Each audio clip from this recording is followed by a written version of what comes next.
Donc moi, juste pour présenter un peu brièvement ma démarche et mon projet, en fait, donc moi je m'appelle Héloïse, je suis étudiante en master management de projet à Lille et en fait je réalise un mémoire dans le cadre de cette année-là pour valider en fait mon master. Et j'ai choisi comme sujet la valorisation des déchets et plus spécifiquement l'upcycling du coup au sein du secteur du textile, de la chaussure, de l'accessoire, etc. Et en fait, Ok, moi, trop bien. l'objectif de ma recherche, c'est en fait d'analyser la perception des entreprises, donc quel que soit leur profil. C'est-à-dire que là, j'interroge un panel d'entreprises, que ce soit des grandes, des petites, des startups, des plus anciennes, etc. Et en fait, c'est d'avoir leur perception en termes de pratiques de circularité. Déjà, qu'est-ce qu'elles mettent en place, quelle est leur perception vis-à-vis de ça. Et notamment, j'ai un focus sur l'upcycling, puisque c'est vraiment la notion centrale de mon mémoire, et c'est de voir finalement est-ce que ça peut être, il peut y avoir un impact pour des entreprises, est-ce qu'elles prennent en considération ça dans leur stratégie, enfin voilà. Ok, trop bien. Du coup, je sais pas, je pense que pour toi, le cycling, du coup, c'est à peu près clair. Enfin, c'est même, c'est quelque chose que tu connais. Donc voilà un petit peu. Là, l'entretien, c'est juste, il y a une petite partie où tu me présentes un peu ton entreprise, l'activité, etc. Tout ce que tu as envie de me dire au sujet de ton entreprise. J'ai des petites questions. Et puis la deuxième partie, c'est Ok, vraiment ça va. focus sur les pratiques de circularité et upcycling. Du coup, Ok, voilà. super. Donc, si tu veux, tu peux te présenter, donc prénom, âge, parcours, tout ce que tu as envie de dire à ton sujet. Ok. Du coup, donc, moi, je m'appelle Clémence, j'ai 23 ans. Et du coup, sur mon parcours vite fait, moi, j'ai fait un bac littéraire à la base. Et après, je suis allée à la fac de sciences. Donc, j'ai un peu, voilà, je suis passée entre les mailles du filet. Mais du coup, j'ai fait une prépa pour rentrer en fac de sciences. Et j'ai terminé, j'ai fait une année de prépa, du coup. Et après, j'ai fait une licence en 3 ans. Licence de bio, que j'ai terminée en juin dernier. Et du coup, pendant ma L2, oui, j'ai créé ma boîte. Ouais, c'est ça, en juin 2021 officiellement. Et puis du coup, voilà, donc là, depuis septembre dernier, je suis à 100% dessus. Donc j'ai terminé ma licence en fait, et après, je me suis mis à 100%. Ok, génial. Trop cool. Et du coup, Made in Clémence, donc ton poste au sein de l'entreprise, enfin la taille de l'entreprise, voilà, qu'est-ce que tu peux me dire sur présenter tout simplement ton activité Alors sur la boîte, du coup, moi je suis seule salariée. Après, je travaille avec pas mal de prestats en fait.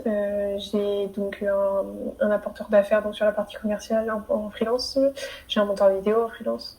Après, je travaille du coup avec des prestats de production. Donc là, j'ai un ESAT permanent et on a des ESAT en plus dans le temporaire, notamment sur les périodes de Noël par exemple, où c'est très chargé. Du coup, on est obligé de travailler avec plusieurs prestataires. Ok. Euh, voilà, c'est parti là. Après, je travaille en plus avec des étudiants parce que j'ai un partenariat avec une école de marketing. Et du coup, à l'année, il y a des étudiants qui bossent sur mon projet, en fait, qui sert un peu de projet test. Ok. Donc ça, c'est un choix que j'ai fait aussi parce que, moi, je sais que j'étais étudiante clairement aussi et je sais qu'on manque de pratique. Et c'était une profession qu'on m'a faite, donc tout le monde n'accepte pas en plus parce qu'il faut leur laisser un peu la page blanche. Et bon, il y a des boîtes qui veulent pas. Mais pour moi, je trouvais que ça avait du sens. Et puis, comme j'ai un projet qui est toujours en construction, en fait, je leur fais confiance.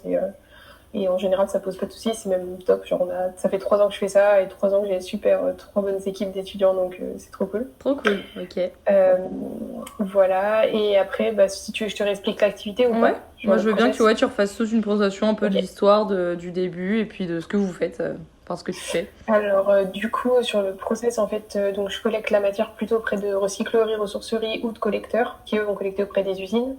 Donc, tout ce qui est fin de série, chute de tissu, tissu dormant. Et ensuite, on va retransformer la matière. Donc, là, je travaille du coup avec les ESAT qui, eux, vont retransformer en différents produits. Et on a différentes gammes. En fait, on a une gamme pour les particuliers. Là, on vend e-commerce partout en France. Donc, on a des cotons lavables, éponges lavables et tout ça. Et après, on a une partie plutôt en B2B où là, c'est directement aux entreprises. Ok. Et on a aussi des marketplaces. Par marketplace B2C, B2B, on a les deux. Mais après, c'est plutôt la partie B2B directement aux entreprises où là, on a emballage en tissu, goodies et objets publicitaires. Ok, ça Voilà. marche. Et du coup, c'est ton activité qui permet de faire l'intermédiaire entre les deux? Ouais, en fait, c'est ça. Nous, on est l'intermédiaire qui va relier ceux qui ont la matière, en fait, ceux qui Hmm. ont la source, mais qui savent pas qu'en faire, qui sont les recycleries, ressourceries et les collecteurs, ceux qui vont produire, qui sont les aides, et les clients, en fait, derrière, qui, eux, vont pouvoir soit récupérer des produits upcyclés, soit transformer de la matière que eux avaient sous forme de gisement et qu'ils n'avaient pas d'intérêt. Ok. Parce qu'on a aussi, mais ça je t'ai pas dit, mais on a aussi du service. En fait, on a deux services. On a un service de valorisation où là, en fait, c'est eux qui nous amènent leur gisement et on réfléchit ensemble à un projet de recyclage et on leur redonne leurs produits sous une autre forme. Ok. Donc, par exemple, je sais pas, une bâche publicitaire avec la date d'un événement, en fait, bah, il y a la date, tu peux pas la réutiliser. Du coup, ils savent pas quoi en faire, donc ils nous la donnent, on la transforme par exemple en sac et on la redonne sous forme de sac. Ah, Donc, ok. voilà. Là, je précise toujours, on n'est pas un collecteur. Si tu as de la matière mais que tu sais pas quoi en faire et que ça t'intéresse pas de faire un projet, en fait, nous, on n'en veut pas. On ne Oui. fait pas une poubelle, en fait. Ouais. Nous, on est vraiment une entreprise de valorisation et le mot, il est super important. On valorise la matière. Donc, on en fait quelque chose. Et après, on a un second service de création sur mesure où là, ils viennent plutôt avec une idée. Donc, ils ont envie des produits upcyclés, mais ils savent pas trop comment faire, en fait, pour avoir des produits upcyclés. Et là, ils nous disent, bah, je sais pas, là, on a fait, le dernier truc qu'on a fait, c'était une trousse de toilette. Donc, une boîte qui est venue en disant, bah, on veut une trousse de toilette upcyclée. Et du coup, on les a accompagnés de A à Z, en fait. Du prototypage, au sourcing de matière et à la production. Ok. Voilà. Mais du coup, ça veut dire que tu t'adaptes toujours en fait aux besoins du coup de la personne qui vient te voir. Donc t'as pas une ligne carrée de ce que tu fais précisément. C'est vraiment au cas par cas. Alors, en fait, on a les deux parce qu'on a le catalogue. Ouais. Là, ils peuvent acheter sur catalogue. Donc, on Ok. a un catalogue précis avec des produits types, en fait, que tu peux acheter directement dessus. Et après, on a nos services. Et sauf que, effectivement, sur les services, c'est du sur-mesure. Ok, d'accord. Mais en fait, du coup, on a les deux propositions. Et t'en as, c'est plutôt en mode, on fait des produits upcyclés. Enfin, type le tote bag, tu vois, c'est un produit de base. En fait, il est dans le catalogue et nous, on produit en grande quantité. Et quand il y a besoin, il y a juste besoin de les marquer ou de les floquer en fonction de la personnalisation demandée, et voilà. Et t'en as d'autres où bah, c'est différent, où il y a un projet spécifique, quelque chose qu'on n'a jamais fait, et du coup là on construit ensemble. Quoi. Ok, d'accord.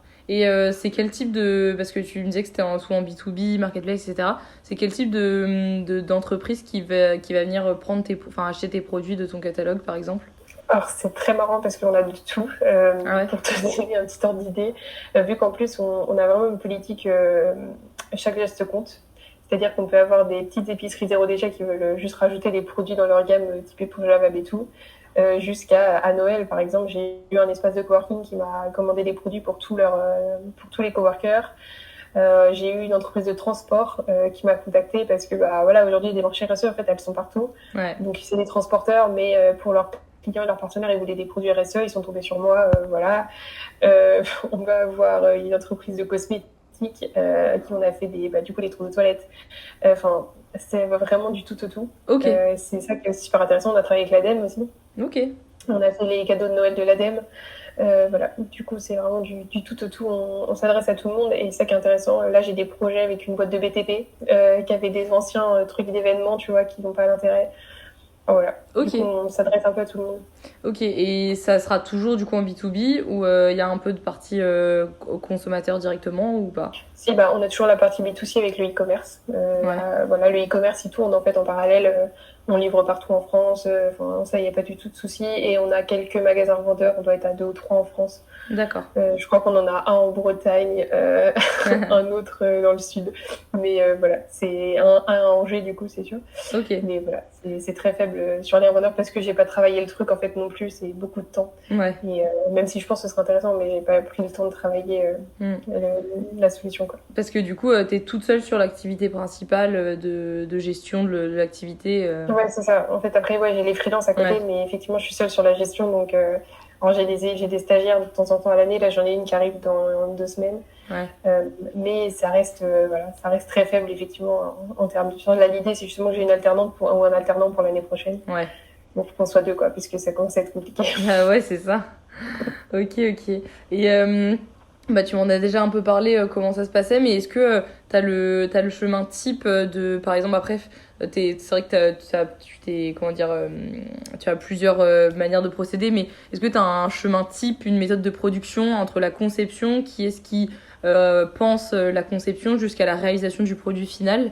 Est-ce que t'as un peu un chemin type quand même en général? Oui. Bah, dans l'idée, en fait, déjà, alors ça dépend, c'est en B2C ou B2B, mais en B2C, ils commandent sur le site internet, donc c'est un chemin de e-commerce classique, il n'y a rien de particulier. En B2B, on se rencontre déjà. C'est là où on voit le besoin, donc soit c'est du besoin catalogue. Dans ce cas-là, bah, en fait, nous, potentiellement, on est déjà en stock parce qu'on est un produit en avance. On personnalise s'ils veulent et après, on leur sort. Ou soit c'est quelque chose qui demande du sur-mesure. Dans ce cas-là, donc moi j'analyse le besoin. Ensuite, je leur fais un dossier d'études avec nos propositions en fonction de leur besoin. Et si ça leur convient, on valide le dossier d'études. Ça, du coup, ça sort sous forme de devis. Et après, nous, après, on va sourcer la matière si besoin. Si c'est eux qui l'ont, on la récupère. Et ensuite, on transforme à l'ESAT et on leur redonne. Ok, Le d'accord. process, il est toujours le même, en fait. Ok, très bien. Ok, trop cool. Et du coup, pour faire un peu le focus sur la circularité, toi, pour toi, la circularité, qu'est-ce que tu entends par circularité au sein de ton entreprise? Quelle forme tu as décidé d'appliquer concrètement? Est-ce que c'est du recyclage, de l'upcycling, de la seconde main? Voilà, est-ce que tu peux mettre des mots précis sur la circularité que tu mets en place dans ton entreprise? Ouais. En fait, pour moi, elle est de A à Z, c'est-à-dire que c'est une circularité qui est locale déjà, Ok. donc sur le territoire. Donc nous, on travaille en France et avec beaucoup d'entreprises françaises et après beaucoup de choses en joue aussi. Je vois pour l'instant sur les ESAT, on travaille qu'avec des ESAT angevins. En fait, on a la chance on a un écosystème qui est assez important et du coup, on a cette chance de pouvoir travailler en local. Les recycleries, nous, autour d'Angers, on a déjà 4 ou 5, donc comment dire que j'ai assez ce qu'il me faut. Sur la matière, c'est pas un problème. Après, les collecteurs, on travaille avec différents collecteurs, donc notamment un à Lyon, un à Paris, donc il y a un peu plus d'éloignement, mais on reste en France, je travaille pas avec des collecteurs qui sont étrangers. Ok. Donc on a du coup cette partie au moins sur le territoire et on revend à des Français. Enfin, pour l'instant, j'ai envoyé une fois, je crois, en Espagne, mais Ok. vraiment, ça reste des clients français Ok. dans le grand ensemble. Après, il y a aussi la circularité, du coup, dans tout le process de recyclage, Ouais. c'est-à-dire qu'on part de déchets textiles qu'on va transformer en produits pour réduire ces déchets, en fait, au quotidien. Ça, c'est sur la partie B2C et même pour les professionnels, en fait, on va leur permettre de maximiser les durées de vie de matière en réutilisant des matières puisque c'est que du réemploi. Et derrière, nous, on recycle, en fait, les produits. Donc, tous les produits qui sont en fin de vie, on les invite à nous contacter ensuite pour qu'on puisse les récupérer et on en fait du rembourrage qu'on va mettre dans des poufs en fait, des énormes poufs. Alors soit on les revend, soit on les a dans le catalogue, mais sinon c'est pour des actions sociales en fait, on les offre pour des événements ou pour des BDE, ça m'est déjà arrivé d'en offrir pour des BDE qui avaient besoin, Trop bien. ce genre de trucs. Ok. Donc, du coup, on évite vraiment on a zéro rejet, même nos chutes de prod, du coup, partent en rembourrage, en fait. On récupère soit les AT et ça fait du rembourrage. Ok, génial. Et du coup, donc tu me parles d'upcycling, mais tu me parles aussi de recyclage. Qu'est-ce que tu considères faire le plus? Est-ce que les deux sont assez complémentaires ou à l'inverse que tu fais plus de recyclage que d'upcycling ou comment tu te situes? Alors, nous, on fait principalement de l'upcycling. Ok. Mais tu vois, dans le cas où on fait du rembourrage, là, ça va plutôt être du recyclage, du coup. Ouais, tout ce que tu fais de la destruction de matière. Exactement, on n'apporte pas une utilité supérieure à la matière. Là, au contraire, on va plutôt régresser. Donc, du coup, on est sur du recyclage. Donc, les deux sont complémentaires. Nous, on fait les deux, mais principalement, on fait de l'upcycling. Ça peut arriver qu'on aille sur des solutions de recyclage quand on n'a pas le choix, parce que l'upcycling, des fois, a ses limites aujourd'hui.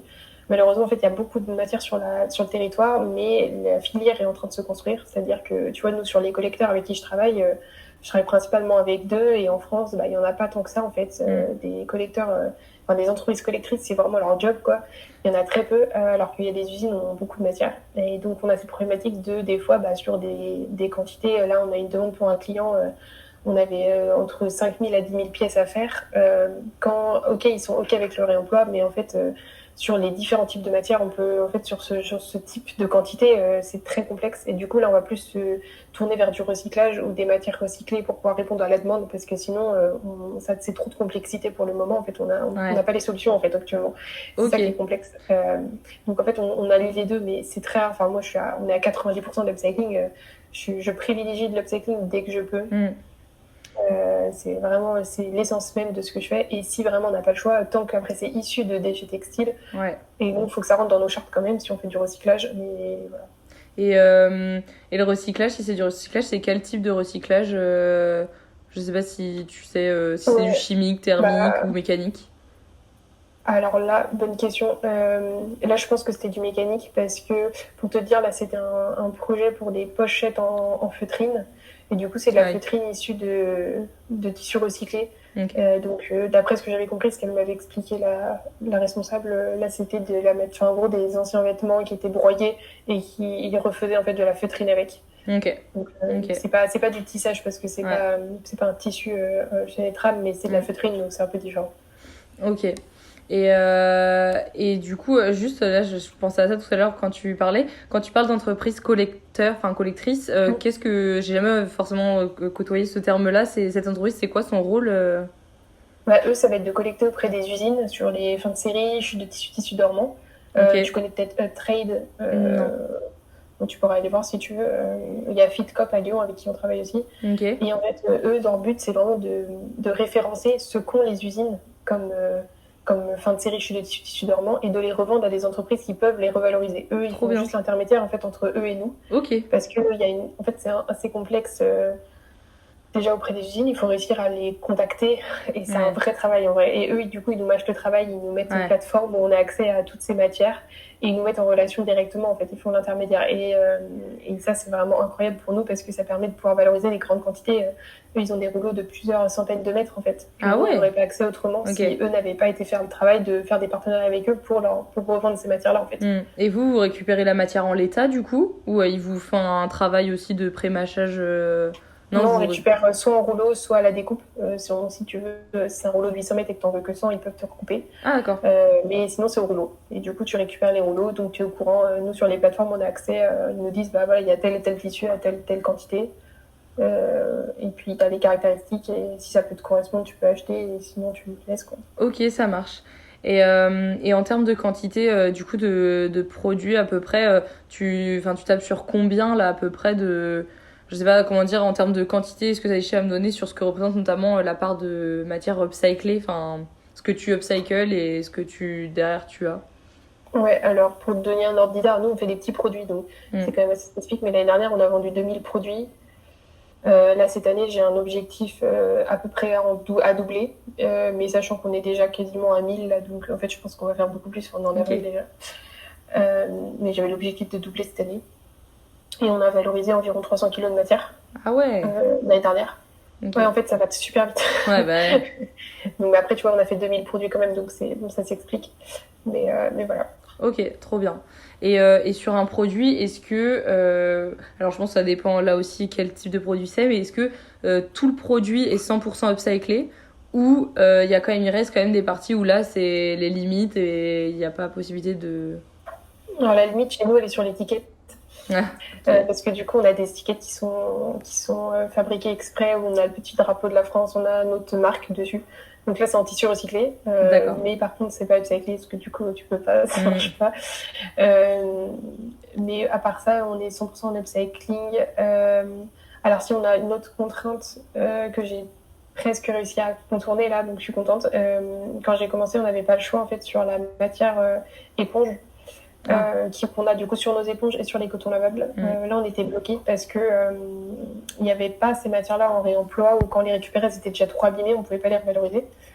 Et en fait, alors, à mon grand bonheur, mais au grand malheur malheureusement d'autres entreprises, il y a une entreprise qui a fermé il n'y a pas longtemps. Tu as peut-être entendu parler Benenota. Ah oui. Voilà, Margot et sa mamie qui sont passées dans le Québec Monde Acier d'ailleurs l'année dernière. Et en fait, elles ont malheureusement fermé il y a quelques mois. Et du coup, on est rentré en contact et je leur ai racheté en fait leur stock. Okay. Donc c'est cool parce que du coup là on a du stock en matière éponge en fait pour pouvoir faire nos éponges et nos cotons.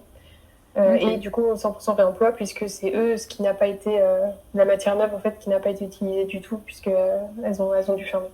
Donc voilà. Du coup là il y a des choses comme ça quand j'arrive à créer des liens en fait c'est l'idéal. Ouais. Parce que du coup ça permet de récupérer ces matières-là. Mais voilà, là du coup j'ai réglé ce problème. Donc pour l'instant on va être en 100% réemploi là, à part les étiquettes évidemment. Pour le reste. Trop bien. Ok. Et du coup, pourquoi avoir fait le choix de l'upcycling par rapport à une autre pratique de circularité En fait, ça m'est paru un peu comme une évidence. Ah ouais. C'est quand même la méthode qui est la moins énergivore. Je veux dire, la plus grosse problématique, c'est sur la production de matière. Là, tu la retires. Et c'est surtout que je me suis renseignée assez rapidement sur les recycleries et ressourceries. Et je suis allée voir, en fait, dans les entrepôts, et j'ai vu les chiffres, et j'ai vu moi-même les bennes, en fait. Et là, tu te dis, mais c'est pas possible, en fait. Et eux te disent, on a 3 bénévoles pour trier 3 tonnes semaine, c'est pas possible, en fait. Tu sais très bien qu'ils trient pas tout, ils trient 3 sacs sur 100, donc c'est un peu probable. Du coup, tout est jeté à la poubelle, incinéré ou envoyé à l'étranger pour cause humanitaire, alors qu'en fait, la réalité, c'est que même là-bas, ils n'ont pas plus de gens pour trier et en fait, ils peuvent pas recycler, donc ça finit sur les plages. Donc en fait, quand tu fais tous ces constats-là, tu te dis, c'est totalement débile. Et notamment sur en fait ce que j'ai fait. En fait, j'ai pris un créneau aussi. Je fais pas de vêtements. On fait zéro vêtements parce que ma problématique était là. C'était en fait comment on valorise le plus de matière possible. Et aujourd'hui, le monde de l'événementiel, le monde de l'emballage, du goodies, c'est j'ai plus les chiffres, je les connaissais, mais j'ai plus les chiffres. En France, c'est énorme sur la quantité de produits et du coup, il y a une énorme partie textile en fait. Je me suis dit, mais tous ces trucs-là, en fait, on peut les faire à partir de ce qu'on a déjà. Et du coup, j'ai pris ce créneau-là. Et c'est génial parce qu'il y a vraiment un truc à faire et que de toute façon, tu ne pourras pas interdire les gens de changer ses pratiques de marketing et en plus, elles fonctionnent. Donc, effectivement, il n'y a aucune raison d'arrêter. Par contre, on peut le faire d'une meilleure manière et en fait, avec des choses qu'on a déjà, et etc. Et donc, en fait, tout ça, c'est lié. Donc, pour moi, c'était un peu une évidence j'ai pas vraiment réfléchi, en fait. J'ai toujours dit, tu vois, genre, c'est très drôle, mais mon projet, il a jamais été sur papier. Je n'ai jamais écrit de projet. Il faut savoir qu'il n'a jamais, tu peux pas le trouver, il n'existe pas. Je n'ai jamais fait de business plan, je n'ai jamais fait d'études de marché. En fait, tout s'est construit par un peu logique. Ça paraissait juste logique, en fait. Je ne peux pas expliquer. Et du coup, voilà. Donc, j'ai pas choisi l'upcycling, on va dire que l'upcycling est venu à moi. Ouais. Ok, trop bien. Et qu'est-ce que je voulais dire et du coup, donc l'upcycling, donc là, t'as réussi à en faire une activité viable, donc c'est trop bien. Mais justement, est-ce que tu vois quand même, on parlait tout à l'heure, déjà on l'a un peu mentionné, de certaines limites quand même à la pratique de l'upcycling. Est-ce que parfois tu te sens quand même un peu limité par la pratique C'est un enfer, c'est vraiment la partie la plus difficile, c'est que la filière, comme elle n'est pas construite, en fait, je construis ma propre filière et c'est un enfer. Sur la collecte de la matière, tu vois, en fait, j'ai que très peu d'acteurs, donc je suis très limitée. Les recycleries, là, je vais être je suis en cours de création de partenariats viables pour qu'en fait, j'ai pu y aller de temps en temps, à devoir retrier des fois les trucs et tout, en fait, que eux puissent trier en amont, mais c'est des choses complexes à mettre en place parce qu'ils n'ont pas plus de bénévoles, donc en fait, ça leur fait un bac en plus, il faut penser à le bac. En fait, c'est un enfer. Et du coup, c'est la filière en elle-même, les ESAT, c'est pareil. Les ESAT ne sont pas habilités à la base à faire de l'upcycling parce qu'il faut des pratiques spécifiques. Eux, ils n'ont pas fait leurs calculs. Quand ils font tout de vie, en fait, ils n'avaient pas fait leurs calculs pour ce genre de produit parce que ça prend plus de temps, c'est plus long, il faut trier, il faut machin. Ouais. En fait, rien n'est adapté. Et du coup, tu dois tout créer. Genre, j'ai créé les ESAT avec qui je travaille principalement. On a créé la filière d'upcycling. Ils n'en avaient pas, en fait. J'étais la première, on l'a créée ensemble. Ouais, c'est ça. En fait, c'est un enfer parce que tu dois faire ça avec tout et tu dois tout créer. Et du coup, c'est une prise de tête. Tu peux pas imaginer. Genre là, je suis en train d'imaginer des nouvelles techniques en fait pour améliorer mon process parce que mon process il est insupportable. Tout est long et en plus c'est ça, les boîtes elles veulent tout pour hier. Donc comment dire que quand tu leur dis en fait on a 3 mois de délai parce que déjà il y a potentiellement la matière qu'ils ont demandé je l'ai pas encore, qu'il faut que je la cherche, que derrière les ads potentiellement ces produits-là en fait ils les ont jamais faits, du coup il faut qu'on crée les produits. Enfin voilà, tout est long mais après il y a ceux qui sont ok et qui te disent ok on y va ensemble, on le fait ensemble et let's go et ça prendra le temps que ça prendra. Et une fois que le process il est créé pour ce truc-là, en fait je peux le répliquer par contre. Ça, c'est trop bien.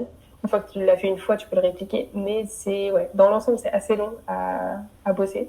Et oui, les limitations là, elles sont dans la création de la filière qui n'existe pas. Ou qui n'existe plus parce qu'à l'époque, on avait les filières textiles et que toutes les usines ont fermé, tout a fermé et que refaire du textile en France, ça fait pleurer tout le monde. C'est un enfer. Complètement, non mais c'est vrai.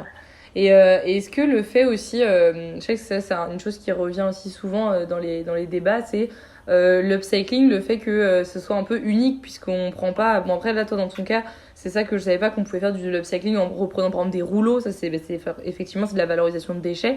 Mais c'est vrai que parfois à plus petite échelle, tu peux être limité un peu par la quantité parce que le fait que l'upcycling soit un peu unique. Est-ce que ça te limite pas aussi parfois dans ta production? Tout à l'heure, tu me parlais d'un exemple de production où tu as eu un peu plus de difficultés. En fait, ça peut si tu te mets la limite. En fait, c'est ça. Moi, c'est des choses que j'ai absolument voulu déconstruire. Je me suis dit, si je veux faire ce que je veux faire, on va me demander directement des quantités. Et effectivement... donc en fait, si je me limite, si en gros tout le monde me dit c'est trop peu de quantité et tout, je vais être relégué à un artisan et ça marchera plus parce que justement la problématique était là, c'est que les boîtes par exemple n'avaient pas accès à l'upcycling parce que c'était soit des artisans mais du coup ils te font très peu très peu de temps, ils ont très peu de temps je veux dire pour faire beaucoup et ça va pas, ça colle pas. Soit en fait c'est des grosses boîtes et ils en font pas.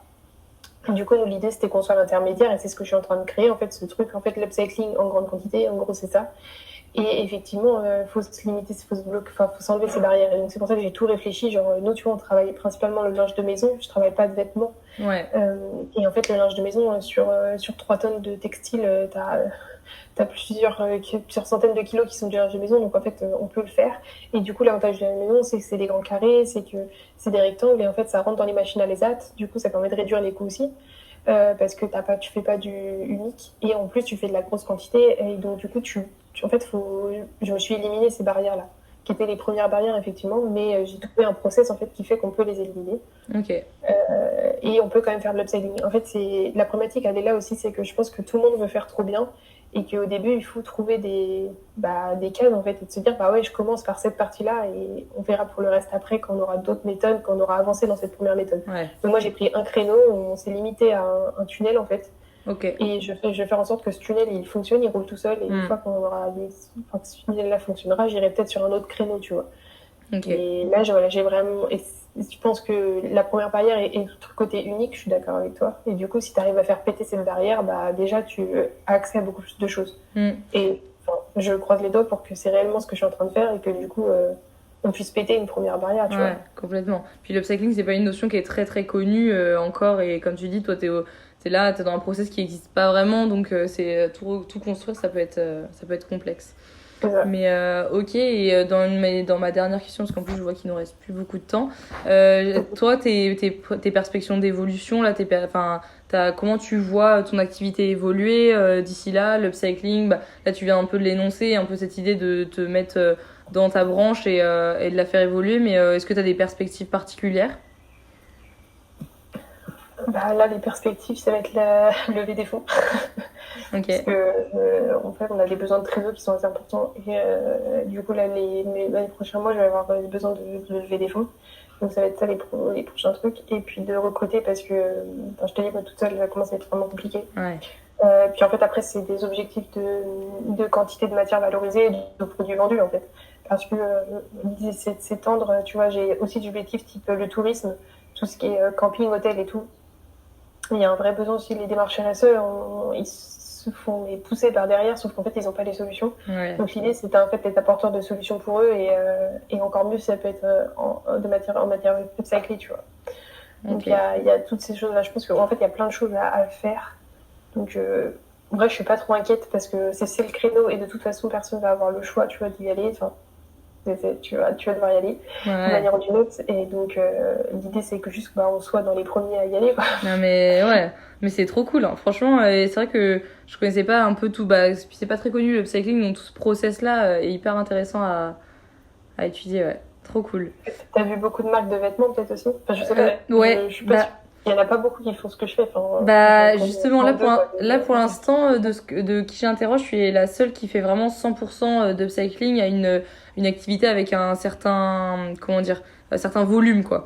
Parce que j'ai rencontré une personne qui fait de l'upcycling, mais c'est encore aux prémices. Enfin, tu vois, ça fait aussi 1 an qu'elle s'est lancée, mais c'est vraiment en marge, etc. Enfin, c'est quand même plus compliqué, c'est pas aussi viable que toi. Enfin, elle en dégage pas non plus tout de suite encore un revenu. Mais ouais, c'est compliqué, mais je pense qu'il y a vraiment matière à faire. Mais du coup, c'est aussi intéressant d'avoir le point de vue de grandes entreprises qui, elles, de leur côté, aussi, elles y pensent, mais elles, c'est plus compliqué de mettre en place parce que elles sont en plus grande échelle, et c'est comme tu disais, le textile, peut-être en lui-même, c'est peut-être ce qui est compliqué aussi à faire, quoi. Enfin, ça dépend quel type de textile on parle, bien sûr. Ouais, c'est ça. Sur le vêtement, c'est très complexe, on le sait, donc... Ouais. Aujourd'hui, tu connais peut-être Rissap, mais ouais, voilà. Ce que font les filles, c'est trop bien. Mais en fait, elles font beaucoup de sensibilisation. Aujourd'hui, le gros du taf, c'est de l'atelier, en fait, parce que du coup, en termes de produits, c'est complexe. C'est très cher et c'est complexe, donc complètement. C'est pas le masse de leur boulot, quoi. Et d'ailleurs, elles, j'aimerais trop les interroger, mais j'arrive pas à les contacter. Donc, je pourrais avoir leur contact si tu veux. C'est vrai? On fait partie du même réseau. Ouais, on fait partie du même réseau. Ah, mais j'ai essayé de les contacter par tous les biais, mais j'arrive pas. Et je me dis, mais elle, c'est pareil, c'est un exemple génial, je pense, d'upcycling, mais et à une échelle aussi assez importante quand même. Mais ah ouais, parce que c'est vrai que ça pourrait m'intéresser, hein. Alors, je sais pas si tu pourras les avoir, mais on fait partie du même réseau et d'entrepreneurs, et du coup, j'ai leur contact, j'ai leur mail, donc... Ah franchement, je serais très très preneuse. On va tenter, je te garantis rien. Ouais. J'ai pas leur numéro de téléphone non plus, mais j'ai leur mail, donc je peux te... ça peut être trop cool. Trop bien. Bah, Et même d'ailleurs, si ça te fait écho, si tu sais, tu connais d'autres concepts comme ça qui, pareil, ont une activité à part entière dédiée à ça, je suis très preneuse. Hein, si jamais ça te. Ok, ils font de l'upcycling quoi. Ouais, voilà, c'est ça. Ça peut être super Ok. sympa. Donc voilà. Si. Bon, en tout cas, je vais pas te déranger plus longtemps. T'inquiète pas. En tout cas, merci Eh ben, beaucoup. bah de rien, merci à toi. Et puis n'hésite pas à m'envoyer ton rapport, ça m'intéresse de fou. Ouais, carrément. Voir les résultats, Ouais, carrément. carrément. Bah, de toute façon, là, c'est en cours de rédaction, donc